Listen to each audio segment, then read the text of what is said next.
the air and streaming on the web since 1996. This is the Cinematic Sound Radio Network. Hello again. My name is Jason Drury and welcome to another of the continuing series of film, TV and video game composer interviews for the Cinematic Sound Radio Network.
Penka Kouneva arrived in Hollywood in the year 2000 with dreams of working as a composer in the film industry, but with no money or connections.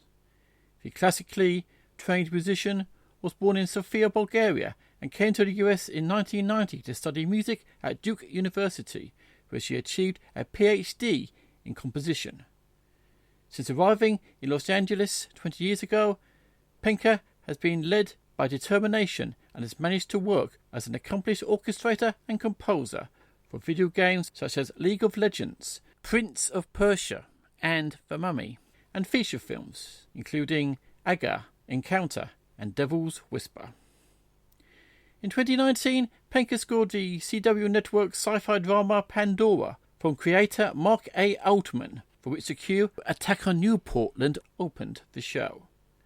This was her first network television series in collaboration with fellow composer Joe Kraemer.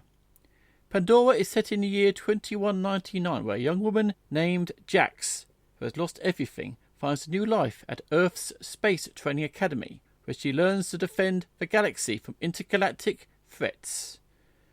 The co-composers create a futuristic-sounding orchestral-hybrid score and utilised their individual strengths, but ultimately created something coherent and stylistically holistic. Penka Kouneva has always had a fascination for the sci-fi genre from an early age, given that her father was a scientist, and because she grew up in Bulgaria, a former communist country, she was intrigued by planes and rockets because they symbolised freedom for her. Much like the main character in Pandora, Penka forged her own path, undaunted by challenges. All she had were her big dreams and ambition. In June 2020, for the Cinematic Sound Radio Network, I had the pleasure of talking to Penka Kouneva via Zoom at her home in Los Angeles. During the interview, we talked about her music for the series Pandora, her love of science fiction, how she came to Hollywood under the wing of composer Patrick Williams, and her work as an orchestrator and composer. Also, during the show, you'll be hearing more of the music from Pandora, as well as other music composed by our guest today, Penka Kouneva. Penka Kouneva, tell us about Pandora. Pandora is a TV series. It's a sci-fi adventure drama series. People describe it as living in a world of Star Trek and Riverdale because it's college kids flying spaceships, traveling from one planet to another. It has a very forward-looking, contemporary, progressive vibe. In a sense, it has a very youthful vibe, and it's created by Mark Altman. How did you become involved in the series? The showrunner Mark Altman has known me for about 15 years as a game composer, and he always has worked in his career with Joe Kraemer. So they had a very well-established working relationship, and Joe understood Mark's taste very well, which was a tremendous benefit for me, because Joe brought me in to co-compose because the show had a weekly production cycle. And in that weekly production cycle, the composer had 4 days to compose, 30, 35 minutes of action, sci-fi, dramatic music. And that's just too much. So it was a very wise idea to bring in another composer. And why I was picked, because Joe knows me as an orchestral composer, and the taste, the sensibility that Mark Altman had, he wanted the kind of music that is used for Star Trek, Star Wars, Starship Troopers. He grew up with these shows, and that's his taste in music. Mark has known me from my passion for science fiction. A couple of years ago, I released an album, The Woman Astronaut, by Varese Saraband, the big soundtrack label. So I have been known to all my friends as someone who truly understands and is very passionate about science fiction, adventure, drama, and that's why I was selected. How did you go about scoring Pandora with Joe Kraemer? The way we divided the work is Joe composed the initial 3 main themes, the Pandora theme, the Academy theme, and then this other theme that we used all the time called the conspiracy theme, because there's a lot of conspiracy, and in a TV show there's intrigue and conspiracy. So he composed these themes, and in the meantime I focused on the secondary characters, which gives me tremendous joy because the secondary characters are the bad guys and the people who propel the intrigue. And particularly there's this one character, his name is Raylan. He's an alien humanoid. He is the archetype of Spock from Star Trek. He's the smart, thoughtful, very rational, very progressive thinking character with a great sense of fairness, but he gets bullied and he's not accepted because he's alien from a race that was the arch enemy of the Earth before. So he has to go on a journey of acceptance. Plus, he has an unrequited love for Pandora, the main heroine. So his theme captures all these very complex feelings, the longing for love. We don't know if he's honest because he's also mysterious. So he could be shifty, he could be just a traitor, spy, but he wants to be a friend with Pandora and all the college kids. So this kind of level of detail for me is very interesting because I like to create secondary characters. They're just really interesting. So I composed like a handful of themes for Raylan, for this computer girl called Pilar. She has computer enhancements in her body, and she's like the technology geek, always reading through this thing called data stream, which essentially is like the internet 200 years. And then what happened, Joe and I, for each episode, composed variations on each other's themes. The way we divided the load, like for instance, if Joe had created one particular theme, then he would get assigned all the cues that would be variations of that theme because he has a template. And same for me, I would be doing variations on my own cues. But sometimes, normally I got more the act 1, 2, and 3. In each TV episode there are 6 acts. So I got acts 1, 2, and 3. So there's also cohesion from cue to cue, and they sound stylistically flowing. And then Joe did acts 4, 5, 6. Our biggest objective was to create a very strongly cohesive, very connected flow of music and musical personality, because we didn't want anybody to know that there are 2 different people composing. And this is a normal practice in television, in games, where there's a collaboration between 2 composers. The objective usually is that the music has to sound very blended, very cogent. So it was a wonderful collaboration, and he was an amazing mentor, and I just absolutely loved this process of collaborating with Joe.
That was Escaping the Protectors from the 2019 sci-fi series Pandora, with visual music composed by Joe Kraemer and our guest today, Penka Kouneva. Now, Penka, how many musicians were involved in performing the score for Pandora?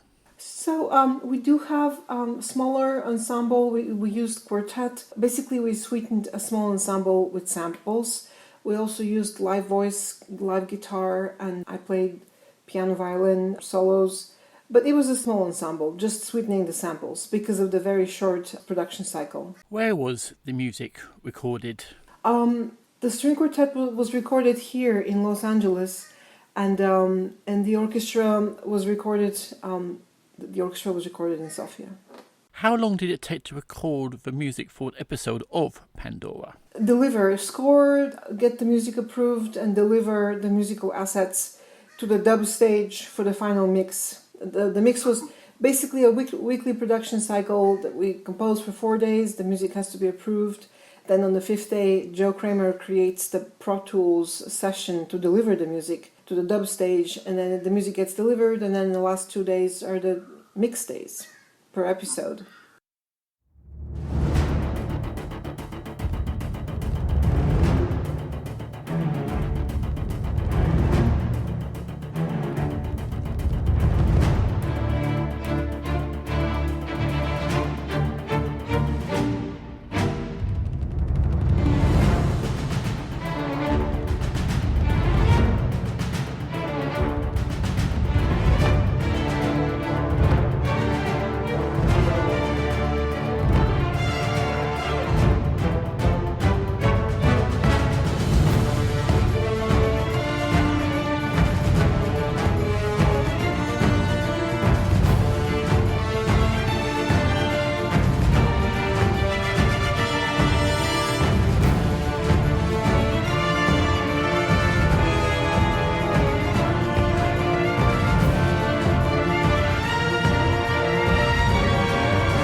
That was Battle for Earth from the sci-fi series Pandora, with original music composed by Joe Kraemer and our guest, Penka Kouneva. And Penka, throughout your life you've always had an interest in science fiction. What draws you to the science fiction genre? I adore the science fiction. I'm a lover of science fiction for life. Mostly because growing up in Bulgaria, which was a communist country when I was growing up, science fiction was a vehicle, a literature that was very critical of the society, but it was packaged as futuristic Star Wars or interstellar conflicts. This was just a vehicle for the authors to share very critical ideas of the society. Like, for instance, Stanislav Lem's Solaris. I mean, these were books that I just adored. I just always liked fantasy, and I just really loved the incredible imagination that science fiction has, but mostly it really is a critique of our society, but just packaged as adventures. Are there any sci-fi films, or sci-fi scores which stand out for you? Oh, my favorite science fiction films are, Soylent Green and They Live, Snowpiercer, and Logan's Run.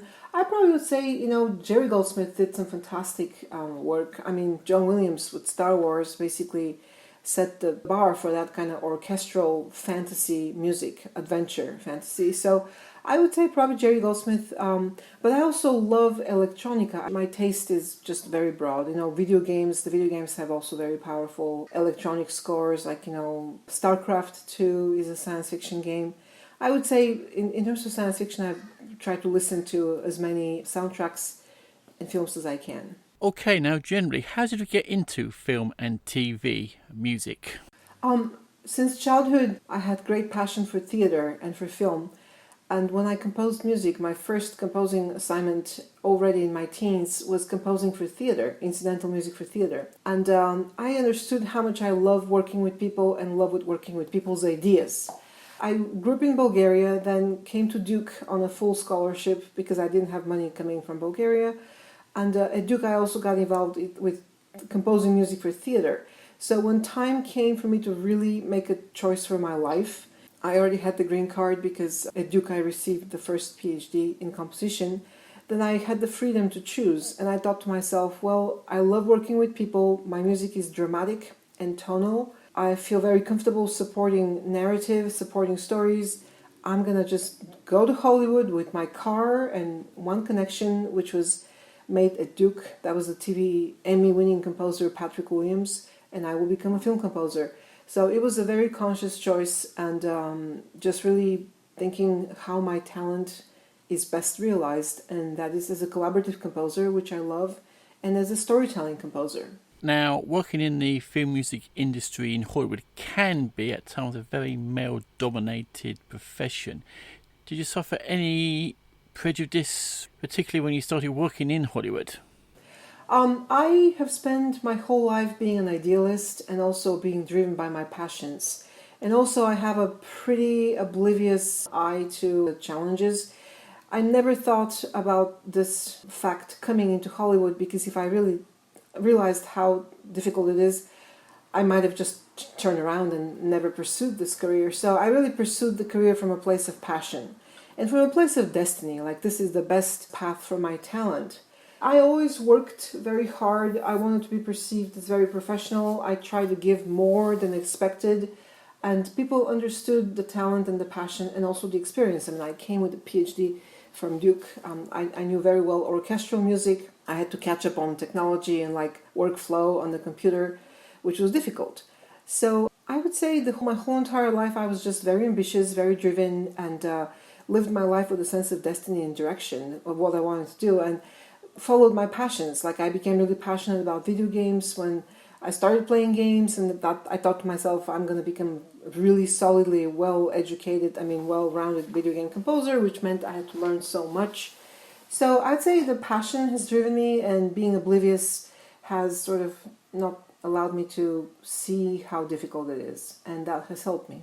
Now, you started in Hollywood as an orchestrator. How did you get that first orchestration assignment? So when I came to Los Angeles in 1999, the only person I knew was Patrick Williams, the television composer, and I became his copyist and orchestrator. He taught me the ropes. That was my kind of learning, apprenticing phase. I was coming from academia, and I had to learn very quickly a whole new business and reinvent myself as a film composer, which is a very profound and complex process because I had to learn so much, business skills, communication skills, how it feels to score a film. I hadn't done, short of a couple of documentaries I did at Duke, that was my first exposure to film scoring. So that's how I became orchestrator, by helping Patrick Williams with his television films. And what a great start, the wonderful composer, the late Patrick Williams. Now, which collaborations after working with Pat as an orchestrator are you most proud of? I work with three incredibly talented composers. I think of them as genius composers, and that's a huge inspiration for me. So I started working with Steve Jablonski, the Transformers composer, 2004. I've learned so much from Steve in a way of writing melodies, creating a really solid form, using the orchestration to reinforce our perception of the form. So Steve Jablonski is a huge influence, and I'm still his orchestrator. And then Neil Acree and Nathan Barr. These are three relationships I've had for 16 years now, and I cherish them. And I will continue to orchestrate for them because they're very talented. Nathan Barr recently scored the show The Great, and Neil Acree is the composer for all games by Blizzard, like Overwatch, World of Warcraft, StarCraft. He's the composer of a huge amount of music on these games. And I'm truly grateful to be working with such amazing talents. With technology so in use today in film scoring, what exactly do you do as an orchestrator? Today, in this moment in time, everything is MIDI files and audio files. So I receive a MIDI file of the sequence, and I receive the mock-up, the full mix, and also stems. Because the music has been approved by the studio, and it's really important that I don't change things, but translate the MIDI mock-up into a score that's going to translate really well when played by live musicians. So my job is to refine the voice leading, or sometimes beef up the texture a little bit, or sometimes refine the texture. But the structure is already there in the MIDI, the instrumentation is already there. So it's more a process of just crafting a fantastic, flawless score that's going to jump off the page on the first performance, to save time at the session. That's the orchestration part. Sometimes I'm brought in as an arranger, or I'm given a piano sketch, and I know the genre. Like, for instance, I'm given a piano sketch of a genre I know really well, and a vernacular I know really well, and then the assignment is to flesh out an orchestral score, but that's kind of more of an arranging situation. Usually, 90% of what I do is just receive very full mock-up that has been approved, and my job is to be really truthful to the mock-up, because that's what the clients have approved. Yes, and I also noticed that you worked on the Matrix films, orchestrating for Don Davis. What was it like working with him, and how much did you learn from Don Davis? Oh, that was amazing, because I just really loved that very thick orchestral music that Don Davis created. Oh, Matrix was a gigantic illumination for me in 1999. It was a great honor to orchestrate the big choral piece at the end of Matrix 3 when the 1,000 Agent Smiths were fighting Neo. Yeah. So, Don Davis' music was a great influence on me, and it was just a great learning curve to be part of that job. Now, from orchestrating, you started composing for films. How did you get your first assignment? The most important assignments have come as a referral from other composers. Like, for instance, Steve Jablonski opened the door to video games for me, because I was very intimately familiar with the sound of Transformers. I've been orchestrating on the Transformers since 2005, and then in 2008 he needed help with the Transformers game. So that break came from Steve Jablonski. The other big break, the NASA exhibit, which I scored, came from a friend in video games who knew my music just as a fan, and we connected on LinkedIn. His name is Jesse James, and we were friends for a long time, and then I helped him with his documentaries by giving him my music, which I owned. Again, this relationship was getting cultivated over like 6 years before the opportunity presented itself. I would say in our business, in all creative businesses, the most important thing is to cultivate relationships, friendships, and then wait for an opportunity to present itself. So yes, all my big jobs have come from referral by a composer or a colleague or somebody in my circle.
That was Gemini 8 from the documentary Heroes and Legends, Gemini 8, composed by our guest today, Penka Kouneva. Now, Penka, how do you choose your composing assignments? Most of the time I get called by people who are friends or who are friends of friends, and I've been very lucky because just the way my life worked and the way my career worked, every single project with like maybe one exception in 21 years has been incredibly inspiring, truly like opening a new chapter, and I felt very energized, very inspired. So I have accepted all projects that came to me. I never felt like I had to work on something I didn't feel inspired or resonating. I just got really lucky.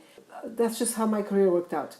I mean, I'm mostly storytelling, social justice, progressive subjects, contemporary subjects, human interest stories, fantasy, genre, horror. It's just a great, very layered way of storytelling where there's something on the surface which is tantalizing, but then beneath the surface there's neuroses or fears in horror specifically, and this is why I'm drawn to these genres and I keep getting these projects. So I would say, so far everything I've received I've taken and it has spoken to me and it has inspired me.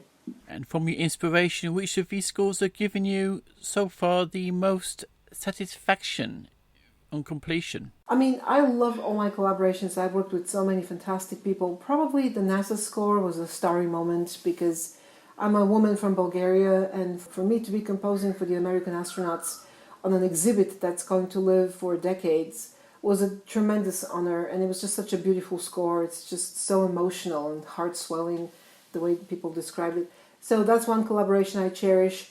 Working on the film Encounter with my dear friend Paul Salomov is another collaboration I cherish because he wrote this script in such a dark time of his life and there's just so much anguish and trauma, but in working together, our collaboration helped him, and that was a very special collaboration also. Every collaboration where I felt incredibly cherished and loved and people were just crying when they heard my music, I cherish these moments because I touched another person's heart. And they felt how I was committed to really make the best score for their project. So these are very special moments in my life. If you ask me what's the most rewarding aspect of working with people, I would just say, or working in film or TV games, I would say just getting an email that says, oh, your music gave me goosebumps, or oh, your music made me cry. I truly cherish these moments the most.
That was music from the 2018 film Encounter, directed by Paul Solomoff and starring Luke Hemsworth, Anna Hutchinson and Tom Atkins, with original score composed by our guest today, Penka Kouneva. Now Penka, how did you get into game scoring?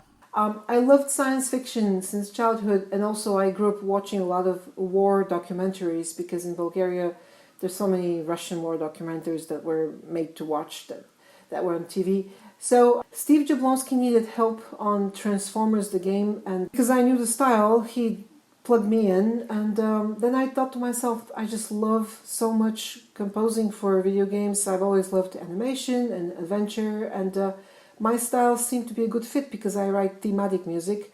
And I thought to myself, even though I haven't composed for games before, I'm going to really give it a very honest try and learn as much as I can. And I sort of spent 2 or 3 years every night studying game music, game composers, reading blogs, just watching trailers of like a whole entire genre I had missed, which was the PC games, because I've always been on the Macintosh. I never had a PC. So I had a lot of holes to fill up and learn. It was a fantastic process. It was just so energizing. So yet again, I reinvented myself from a film composer to a game composer with like full passion and commitment. And I started going to the Game Developers Conference and Game SoundCon and making friends, building a community. And it took a while. But I would say Steve Jablonsky was the beginning with plugging me in on Transformers. Then he plugged me in on Prince of Persia as a co-composer. I did 2 hours of in-game music. So that was my entry in the games. In your opinion, what is the difference between scoring for film and scoring for games? Oh, the differences are a lot. Technically, creatively, first of all, technically, the game music has incredible amount of rigor because it has to fit within the implementation and the gameplay. So, for instance, there is music that loops, and the loops have to be a certain length. They have to be constructed in a very particular way where they're pliable. Some layers can be taken out, then added. And this is all just the technical rigor of composing because the music has to be interactive. It has to really follow the game engine, following the person's actions. Sometimes you win, there's a win stinger, or you get killed, and there's a death stinger. And these stingers have to sound like, coda, like a quick sort of ending to the music. So everything has to be in the same key, just really carefully constructed. So that's the technical aspect, but it's just much more complicated because it's interactive music. Think of it as like Lego blocks. You're creating a musical score by using Lego blocks. They have to be interchangeable or very fluid. There's rules about keys and things like that. The film scoring does not have any rigor like that. Now, in film scoring, the music becomes like a twin brother or twin sister to the editing. So we follow the cuts, we follow the arc of the scene, the emotional arc of the scene. We follow, like if the characters are going to turn their emotions on a dime, or maybe a new character enters, or something happens during the scene. So the music really has to follow that very closely. But I would say also game music tends to be more contemporary, more hybrid. We use electronics and new synths, new instruments, because each game has to create its own very unique sound, and that sound becomes part of the brand. I mean, so much so that when somebody mentions a name, you instantly recall that sound signature of the game, not just the musical theme, but just how the music sounds. And that's achieved with the arrangement, with the amount of synths or modern elements. So in that sense, the game music is much more like a jingle, more like a commercial, because it gives the sonic identity of a brand, which is the game franchise. And in film, it's more like, let's just create the world. I mean, this is also similar, but the film score has to create a world. And when you enter this world, you enter the world of the film, the story. So there's similarities also, and I mean, I would say the best way to learn is just watch a lot of films, play a lot of games, and be very sensitive to how these worlds are constructed.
was a suite of music from the video game Prince of Persia, The Forgotten Sands. Original score composed by Steve Dabrowski and our guest today, Penka Kouneva. Now, Penka, you have been involved over the last few years in mentoring up-and-coming film composers. How do you go about doing this? Our craft is complicated, and there's so much to learn, and I feel it's my duty, and I take it very seriously. It's a great honor to give back. I do employ a lot of assistants and helpers, and I work on studio projects where the expectations are very high. So in the process of farming out an assignment, it's my duty to explain as much as I can with greatest detail, with very specific instructions, because I want to set my assistants for success. I want to give them so much sense of clarity and direction that when they start composing, they just knock it perfectly and we don't have to do a lot of revisions. So I see it as my duty to really help them as much as I can, because if they're successful, then they're helping me, and in turn, I'm giving them priceless experience. So this is what I do. I'm very proactive at the beginning. I always give very specific instructions. I set the expectations very clearly. I use examples from previous projects or other scores. And just like I write long emails and very descriptive, very specific description of the project. But also once they start working, usually what they deliver to me is like 95% perfect. And then my job is to guide them in polishing that last bits that just need polishing. And I'm really specific, Just yesterday, I spoke with my assistant. I said, this synth here is a little bit out of context for the sound we established for this game. Let's just EQ it so it's not so raspy. So when we are in the thick of the battle, in the job, my duty as a mentor is to give these very specific notes, remarks, how to polish, really bring it to 100%. And I do a lot of that. Now, I'm always super kind. I'm always very grateful and encouraging, because I really recognize how difficult it is to work on a creative assignment and deliver perfectly. So I just give a lot of very specific feedback, very specific directions. I help them polish the product, and there's just a lot of information and very clear understanding. And people thank me for giving that clarity, because this is how you set people for success. You give them clear instructions, and you're kind and grateful. That's what I do. And as you are influencing future composers by your mentoring, what are your own musical influences? I grew up as a classically trained composer. I have been married to a music editor for 17 years now, and we listen to soundtracks every day. Like one soundtrack is being played every day. And in the meantime, I grew up also listening to rock and electronica, EDM. So my influences are incredibly vast, and I've been passionate about non-Western music, and I studied very deeply non-Western traditions, which helped me in jobs such as Prince of Persia, the video game, because the whole entire score was with ethnically flavored, Eastern Persian music. I would say I'm the kind of person who always listens to new music. I'm always learning, always reading new scores, and I'm just the kind of person who really enjoys just checking out new music all the time. But the main influences are the classical music and the soundtrack training for 20 years.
That was Earth, featuring Lily Hayden on violin from the 2015 album The Woman Astronaut, composed by our guest today, Penka Kouneva. Now, Penka, how much does technology help you in your work? Everything is done on technology. We use computers, sequencers. I still sketch themes. When I compose, I still sketch pretty extensively on paper with pencil because this helps me focus on my assignment, and also I'd like to see the themes, sort of how they sort of lay out as themes. So before I open a blank sequencer, I always have a bunch of sketches already ready for me. The technology helps because in film and TV, composing is very technologically heavy, and we use samples. We have to learn how to mix our mock-ups to show them to the director for approval way before they're being recorded. A lot of people have to approve the music, especially the higher the project is, the more people give feedback and approval, and that's a very complicated process because then we have to start reconciling feedback from our clients and implement their notes and implement their requests for revisions, and that's one of the hardest aspects of our work. So, new lines are being added into the sequencer, things are being erased. I have to keep track of MIDI versus audio. I have to print the revisions again in audio. So I would say that technical fluency is absolutely essential, and that's how media composers work, because it's all about the technology. The media is a file, film file or game file or game build, and the music has to sort of be embedded in that. So technological fluency is very much a prerequisite. As you work on two fields of film scoring, do you see yourself as a film orchestrator or a film composer? Actually, I see myself as a composer who orchestrates because I'm passionate about the orchestra. I've always seen myself this way, and my clients, they definitely see me as a composer who's just really passionate and really skilled as an orchestrator. That was a tricky question. I get asked this, is it helping? I mean, I would say I'm so deeply grateful that I orchestrated for some genius composers because I learned so much from their process and from their thinking. So I would say orchestration has made me a better composer. Entering games, becoming a game composer has made me a better composer. But I definitely see myself as a composer. Now, aside from listening to at least one soundtrack every day, is there any other types of music that you enjoy listening to?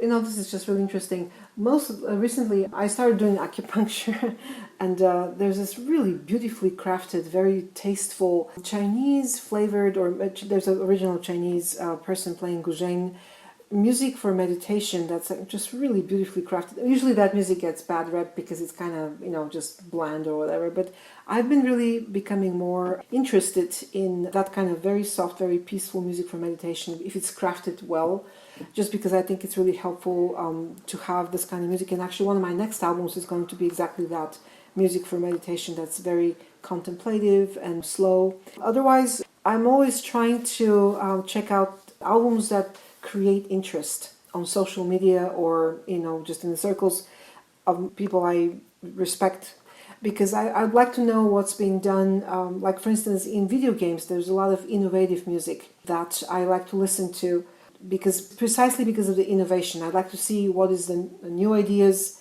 what are new sounds, new ways of manipulating sound. My daughter listens to the radio, so I kind of listen to current alternative music and pop and hip-hop. So I try to stay very open-minded to different genres.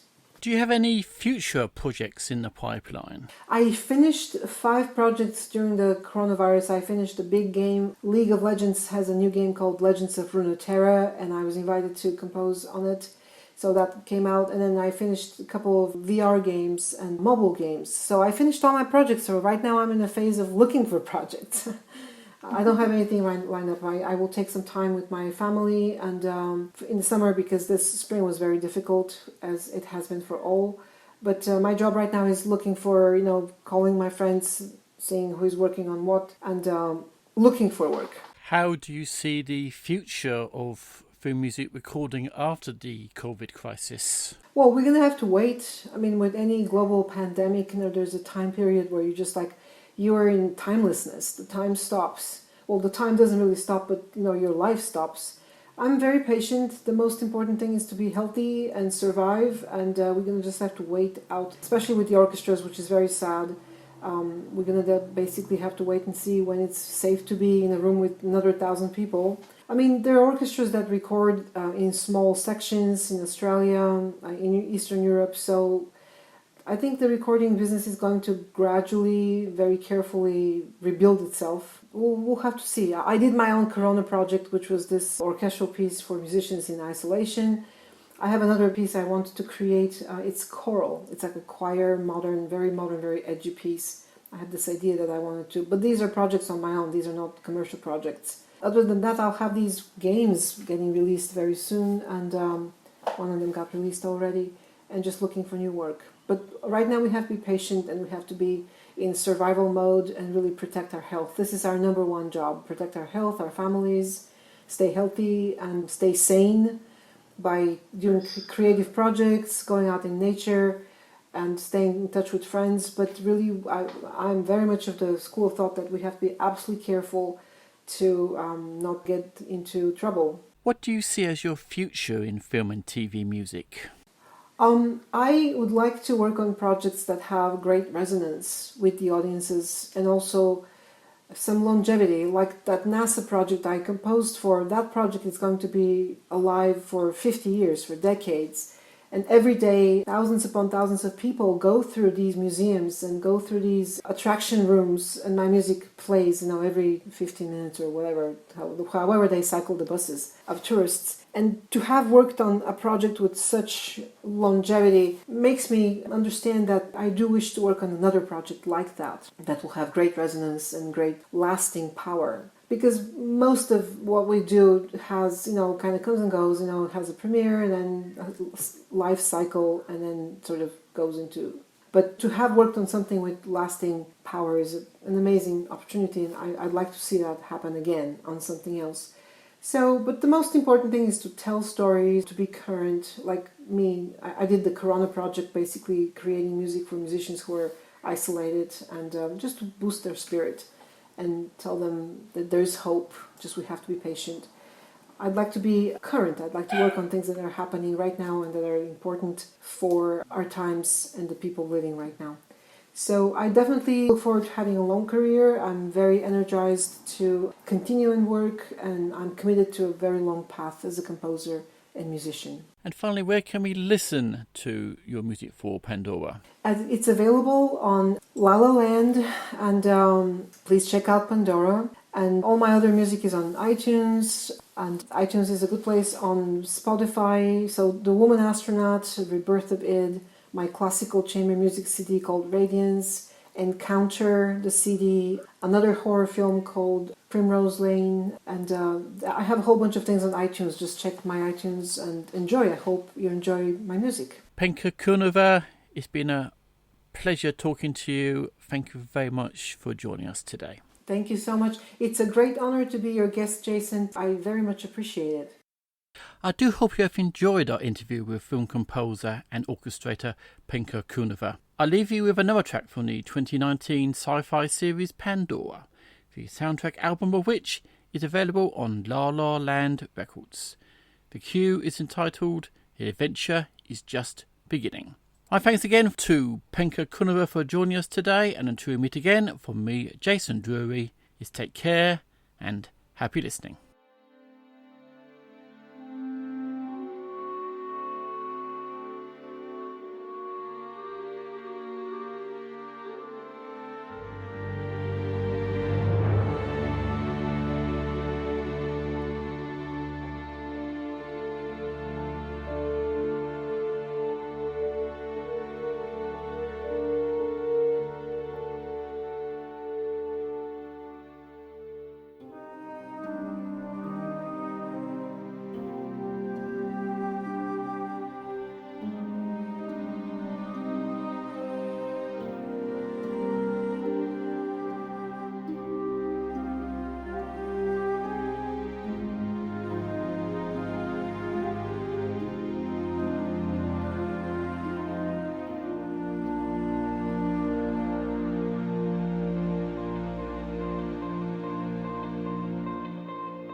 Thank you for tuning in to the Cinematic Sound Radio Network. I want to thank Tim Burton for providing his voice for all the bumpers and stingers you hear throughout the program, and David Cosina for providing Cinematic Sound Radio's theme music. If you have any questions, comments, or concerns, please email us at cinematicsound@yahoo.com. You can find us on social media at CinSound Radio on Twitter and Cinematic Sound on Facebook. And if you listen to us on Apple Podcasts, please take a moment right now to rate the show and write a brief review. Reviews help introduce potential listeners to the show. And while you're at it, head over to TeePublic to get a Cinematic Sound Radio t-shirt. And don't forget to check out Cinematic Sound Radio at cinematicsound.net.